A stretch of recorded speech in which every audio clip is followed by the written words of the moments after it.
Comprenons combien est grand ce jour de la seconde venue de notre Seigneur. Et sa seconde venue est le jour le plus heureux pour le Seigneur lui-même. En ce jour-là, il se réjouira avec tous ses anges parce qu'il nous a cherchés et qu'il nous a amenés à lui comme des haillons souillés. Mais alors, dans les cieux, nous serons plus glorieux que les anges eux-mêmes. C'est en vue de ce jour que le Seigneur nous a laissé les témoignages du pain et du vin afin que nous nous préparions pour ce grand jour. Nous devrions chaque jour nous préparer en vue de ce jour glorieux. Car toutes les fois que vous mangez ce pain et que vous buvez cette coupe, vous annoncez la mort du Seigneur jusqu'à ce qu'il vienne. 1 Corinthiens 11, 26. Nous sommes préparés jour après jour parce que nous avons compris ce qui est symbolisé par le pain et le vin. C'est de cette manière que nous pourrons être trouvés prêts en ce jour-là. Le Seigneur Jésus peut revenir à n'importe quel moment, mais il désire que nous soyons prêts à tout instant.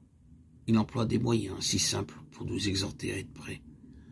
La table du Seigneur est donc un témoignage et non pas une cérémonie. Car j'ai reçu du Seigneur ce que je vous ai enseigné, c'est que le Seigneur Jésus, dans la nuit où il fut livré, prit du pain. 1 Corinthiens 11, 23. Le Seigneur Jésus-Christ a lui-même personnellement donné cette révélation à l'apôtre Paul. Paul dit, ce que j'ai reçu du Seigneur, je vous l'ai transmis. Ce n'est donc ni un rite, ni une cérémonie à laquelle nous participons. C'est un témoignage qui nous aide à nous rappeler ce qu'il a fait, ce qu'il fait et ce qu'il fera lorsqu'il reviendra.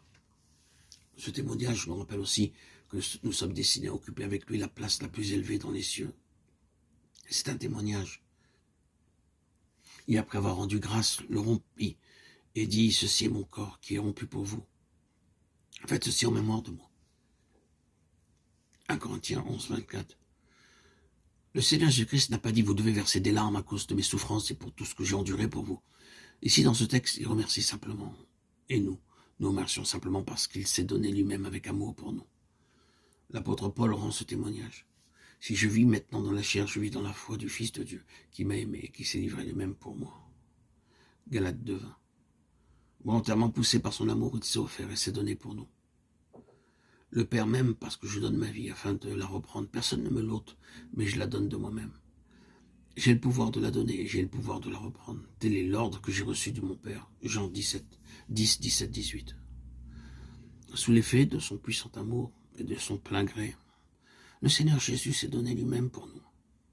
Personne n'aurait pu mettre la main sur lui à ce moment-là. Lorsque dans le jardin de Gethsémane, les soldats vinrent pour le saisir, il leur dit, qui cherchez-vous? Ils dirent, nous cherchons Jésus de Nazareth. Jésus dit, c'est moi, venez, saisissez-moi.